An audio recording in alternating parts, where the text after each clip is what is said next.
खुलुमबाय गासिबखौबो नोंथांमोनखौ आंनि YouTube चेनेलाव बरायहरबाय।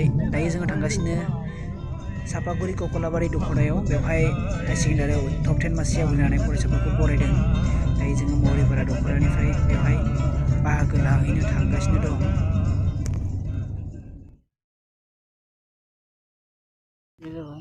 दायो जों सफैबाय।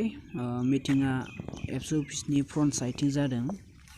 अखा हानानै जायगाया एसे गाज्रि जानानै दं, ओंखायनो हाब्रु साब्रुफ्रा बांद्रायना दं फिल्डआव। हाबाफारिया बैहायनो जादों। बेवहाय ट्राक गिदिर गिदिर पार्किं खालामनाबो दोनदों।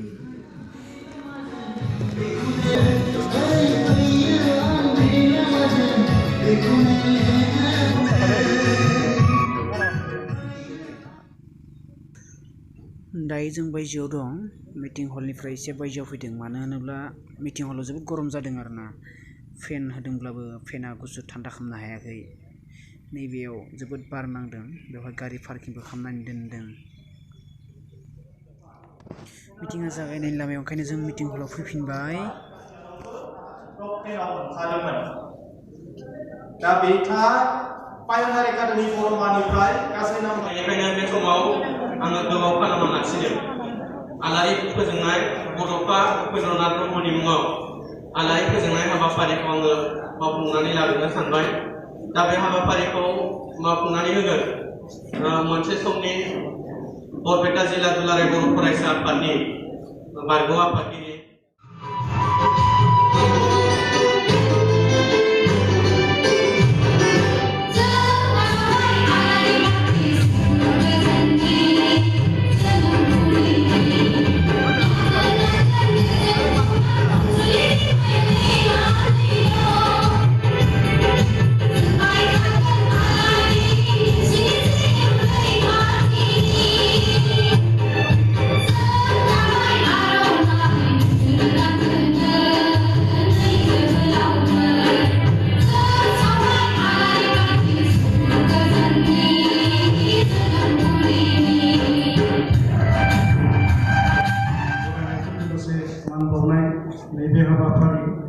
बे हाबाफारियाव बाहागो लानानै जोंजों हांख्रायनानै लाबोजानाय आलासि महरै मिरु दुलाराय बर' फरायसा आफादनि बारग' आफादगिरि मानगोनां रमिय' पि नार्जारि नोंथां आरो दिनैनि बे हाबाफारियावनो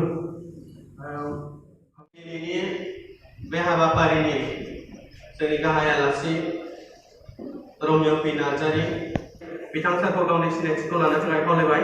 लोगोसे जोंनिफ्राय गांसे आर'नाइजों बरायनो थाखाय खावलायबाय।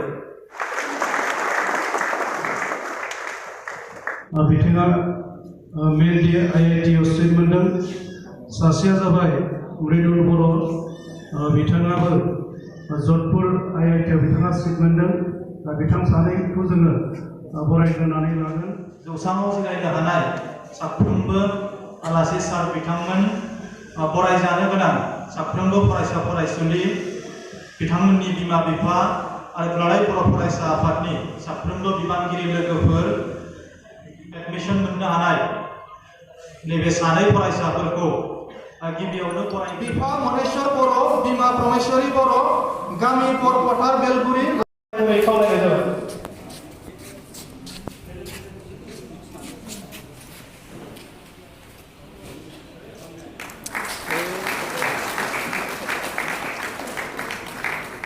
जोबोद जोबोद साबायखर थाबाय बिनानावनिसिम मान बिलाइखौ आजावनायनि थाखाय। आदानिसिमबो साबायखर थाबाय मान बिलाइखौ गथायनानै होनायनि थाखाय। दानिया हांख्रायनो सानदों फ्राय 12 जौखोन्दो मान बिलाइखौ नाजावफैनो थाखाय गुरैयै खावलायबाय। आरो मान बिलाइखौ बर' फरायसा आफादनि सासे नेहाथारि बिथां बानेश्वर नार्जारि, मोनसे समनि लेङाइ आफादगिरि रमिय' पि नार्जारि सारखौ गुरैयै खावलायनाय जाबाय।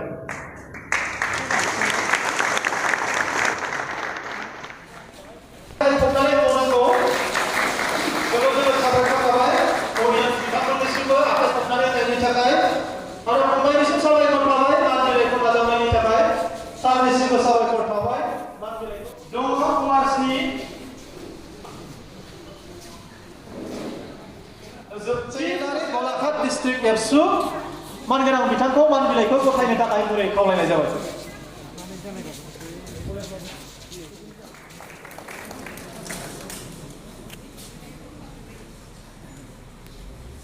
जोबोद जोबोद साबायखर थाबाय फंबायनिसिम मान बिलाइ साबायखर थाबाय मान बिलाइखौ गथायनायनि थाखाय खावलायनो सानदों सार सानखां बसुमतारी एसिस्टेन्ट प्रफेसर सालबारि कलेजनिफ्राय सार बिथांखौ खावलायनाय जाबाय।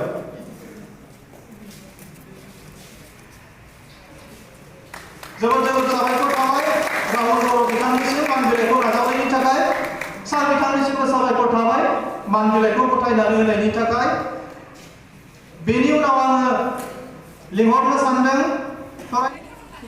थरायना बिजुलि बर', बिफा बरुन बर', बिमा निर्माली बर', गामि फख्रिपार सेनसापारा, लासो महरिपारा दखरा एबसुनिफ्राय एनआरडिएस जुनियर कलेज गरेस्वरनिफ्राय 378.9 आरो बिनानावा अल आसामावनो एडभान्स ग्रुपआव गासै 99 नाम्बार मोननो हादों। दा बेनि थाखाय जोबोद जोबोद साबायखर थाबाय बिनानावनिसिम आरो मान बिलाइखौ गथायनानै होनो थाखाय आं गुरै खावलायो बाक्सा जिल्ला दुलाराय बर' फरायसा आफादनिनो मानगोनां आफादगिरि 10 नाम्बाराव दङ आफाद सासे जोबोद जोबोद साबायखर थाबाय मान बिलाइखौ नाजावनायनि थाखाय आरो आफादगिरि सारनिसिम साबायखर थाबाय मान बिलाइखौ गथायनायनि थाखाय। गार्जेन बिथांनिसिमबो साबायखर थाबाय जोंनि बरायनायखौ नाजावनायनि थाखाय। 10 नाम्बाराव दङ दानिया फरायना दीपिका दैमारी, बिफा मोखां दैमारी, बिमा कुन्जमनि दैमारी, गामि पानबारि। दा नोंथांमोन गासै फरायसाफोरखौ नुनानै जोबोद गोजोननाय मोनदों। मानोना नोंसोर जाहैबाय जोंनि जाथिनि सम्पति। नोंसोरखौ लानानै जोंहा गोबां मिजिं दं जोंनि समाजा, जाथिया, गामिया, न'खरा। नोंथांमोन बयखौबो मोनसेल' खोथासो बुंनो लुबैयो जे नोंथांमोना जुदि जाथिखौ मोजां मोनोब्ला, जोंनि समाजखौ नोंथांमोना जुदि अनोब्ला, जातिखौ जुदि मोजां जाजानो लुबैयोब्ला दिनैनि दिनावहाय नोंसोरनि जातिनि मावनाया नैबेनो जागोन जेब्लानोखि नोंथांमोना साफा साफा गुड स्टुडेन्ट जानो हागोन। साफा साफा मोजां फरायसा जुदि जानो हायोब्ला नोंथांमोना दिनैनि दिनाव साफा साफा जुदि डक्टर जायोब्ला, इन्जिनियार जायोब्ला, एसिएस आईएएस अफिसार बायदि बायदि जानो हायोब्ला जों बुंगोन नोंथांमोना जातियाव कन्ट्रिबिउसन होबाय।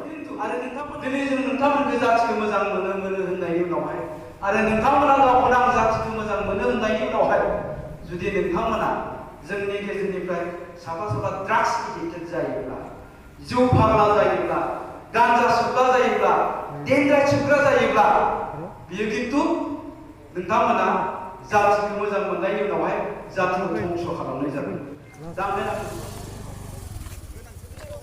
हाबाफारिया जोबथ'बाय लोगोफोर। दायो जों न'फारसे थांनोसै। बेवहाय ओंखाम बोथिसे जालांनायनि थाखाय बेबस्था होनाय जादों। जों ओंखामखौ जानानै न'फारसे थांनोसै। नैबे जाबाय सिके दखरानि एबसु अफिस। दा जों भिडिअखौ बेखिनियावनो फोजोबथ'नोसै लोगोफोर। इयुननि भिडिअ नोंथांमोनखौ लोगो मोनफिनगोन। रोजा रोजा साबायखर भिडिअखौ जोबजासिम नायनायनि थाखाय। गोजोन्थों। बाय।